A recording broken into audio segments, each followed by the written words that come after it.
दोस्तों, आज की कहानी डर और विश्वास की एक मिसाल है जो एक छलावे की है। इस कहानी में आपको जीवन के सच से जुड़ने का मौका मिलेगा। यह कहानी बहुत दिलचस्प है। आइए टाइम ना गवाते हुए आज की कहानी शुरू करते हैं। हम आप जिस दुनिया में रहते हैं यहाँ भगवान भी है और शैतान भी। अगर आप भगवान पर विश्वास करते हैं तो शैतान के अस्तित्व को भी नकारा नहीं जा सकता। ये कहानी उत्तराखंड के एक पहाड़ी गांव की है। उत्तराखंड जिसे देवभूमि भी कहा जाता है। यहाँ भगवान और शैतान सब मौजूद है, बस फर्क आस्था और विश्वास का है। नीरज अपने घर से ससुराल के लिए निकलता है। नीरज को अपने घर से ससुराल पहुंचने में लगभग 4 घंटे लगते थे। नीरज ने ससुराल जाने के लिए शुक्रवार का दिन प्लान किया। सुबह वह अपने काम पर गया और शाम को 5 बजे काम बंद करके वह अपनी बाइक से ससुराल के लिए निकल पड़ा। चलते चलते रात के समय लगभग 7:30 बज चुके थे। वह अपने ससुराल से महज आधे घंटे की दूरी पर था। रास्ता काफ़ी सुनसान था और जंगल के बीच से रोड थी। रात पूरी घिरने पर आ चुकी थी। चारों ओर अंधेरा था। बस बाइक की लाइट का जितना उजाला था बस वही दिख रहा था। आसपास कोई गांव भी नहीं था और इस रास्ते में, इस अंधेरे में किसी इंसान का मिलना भी मुश्किल था। नीरज अपनी धुन में बाइक चला रहा था। तभी रास्ते में एक आदमी ने नीरज से लिफ्ट मांगी। पहले नीरज ने उसे देखा का अनदेखा किया और आगे बढ़ गया। तभी नीरज ने यह सोचकर बाइक रोक दी कि वो उसकी ओर ही आ रहा है। इंसानियत के नाते किसी की मदद ही सही, ये सोचकर नीरज ने उसे लिफ्ट दे दी। थोड़ी दूर चलने के बाद वह आदमी नीरज से बोला, बीड़ी मिलेगी क्या? इस पर नीरज ने ना में सर हिला दिया क्योंकि नीरज बीड़ी नहीं पीता था। वह आदमी फिर बोला, बीड़ी मिलेगी क्या? नीरज को लगा शायद उसने पहले सुना ही नहीं या फिर ठीक से समझा ही नहीं। नीरज ने बाइक की स्पीड थोड़ी कम करके बोला, मैं बीड़ी नहीं पीता, मेरे पास बीड़ी नहीं है। इस पर वह आदमी झट से बोला, अगर बीड़ी नहीं है तो सिगरेट ही दे दो। नीरज ने उससे कहा, मैं कुछ भी नहीं पीता हूँ। इस पर वह आदमी गुस्से से बोला, अगर बीड़ी नहीं है तो मुझे साथ में ले क्यों आया? उतार दे मुझे यहीं। यह सुनकर नीरज को बहुत अजीब लगा। वह मन में सोचने लगा, एक तो मैंने इतनी रात में इसकी मदद की, उल्टा धन्यवाद कहने की बजाय ये ऐसा कह रहा है। नीरज ने बाइक रोकी और उसे वहीं पर उतर जाने को कहा, लेकिन वह आदमी कुछ नहीं बोला। नीरज ने जैसे ही पीछे मुड़कर देखा, वहां कोई नहीं था।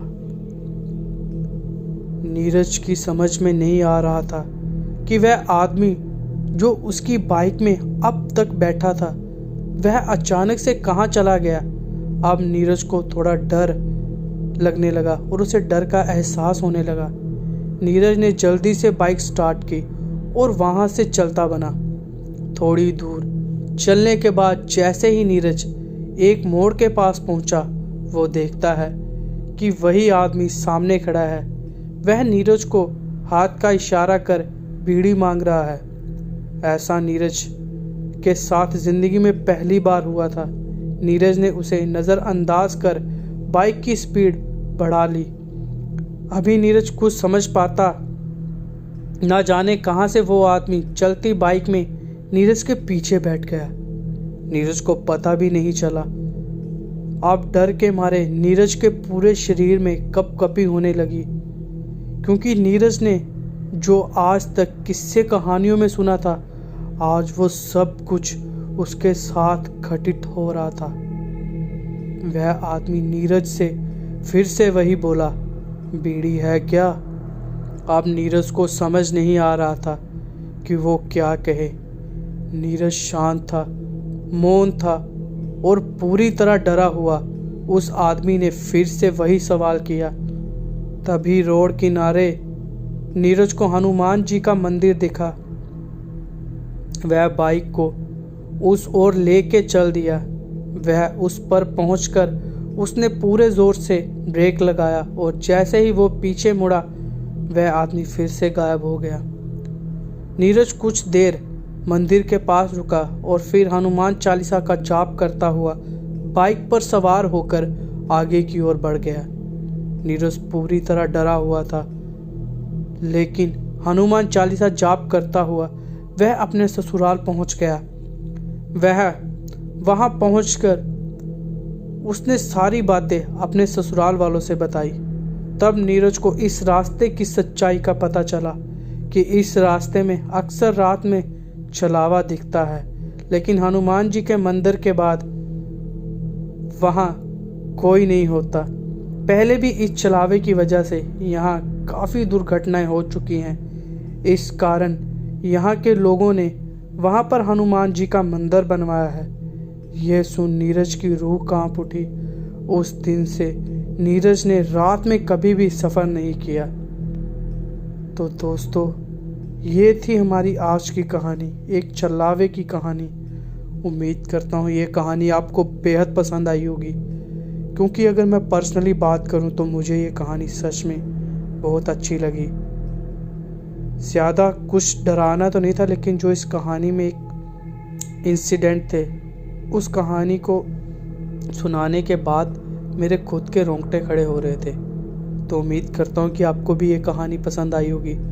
और ऐसे ही डरावनी कहानियाँ सुनने के लिए प्लीज़ मेरे इस चैनल को सब्सक्राइब करें, वीडियो को लाइक करें और दोस्तों में शेयर करें। और उम्मीद करता हूँ कि आप लोग जहाँ भी होंगे ठीक होंगे, और मैं भगवान से दुआ करूँगा कि आप और आपकी फैमिली हमेशा खुश रहे। आप कभी किसी चीज़ के लिए लोगों के आगे मोहताज ना हों, ये मेरी दुआ है आप लोगों के लिए। और आप भी मुझे अपनी दुआओं में याद रखना और प्लीज़ भाई के चैनल को सपोर्ट करना, ताकि ऐसी ही कहानियाँ, दिलचस्प कहानियाँ मैं आपके सामने लेकर रूबरू हूँ। तो मिलते हैं एक ऐसे ही सत्य घटना के साथ एक नेक्स्ट वीडियो में। राधे राधे दोस्तों, गुड नाइट।